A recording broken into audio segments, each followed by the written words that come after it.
পুলিশের ভয়ে এখানে বসে আছি। তো এখন আছি সিলেট লসনা, তো সামনে হচ্ছে পুলিশ। তো আমার আসলে নতুন গাড়ি, এখনো নম্বর করি নাই। তো কি যে করি, রমজান মাস এখন বসতে বসতে প্রায় 1 ঘন্টা সময় হয়ে গেছে, আর যে কত সময় বসতে হবে জানি না। তো একটু সামনে কিন্তু পুলিশ বসে আছে, তারা কিন্তু প্রায় 10 থেকে 12 জন হবে পুলিশ, ট্রাফিক পুলিশ। তখন কি করতে পারি, মানে বিকল্প কোনো রাস্তা খুঁজে পাচ্ছি না। সবাই দোয়া করবেন যেন ট্রাফিক পুলিশ ক্রসিং করে যেতে পারি। এটা হচ্ছে আমাদের সাতগাঁও লসনা।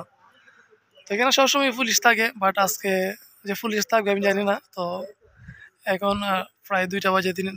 তো ভাবছিলাম যে সকালে আসবো, কিন্তু সকালে আসতে পারি নাই, একটু লেট হয়ে গেছে। তখন কি করা যায় একটু কমেন্টে সবাই জানিয়ে দিবেন।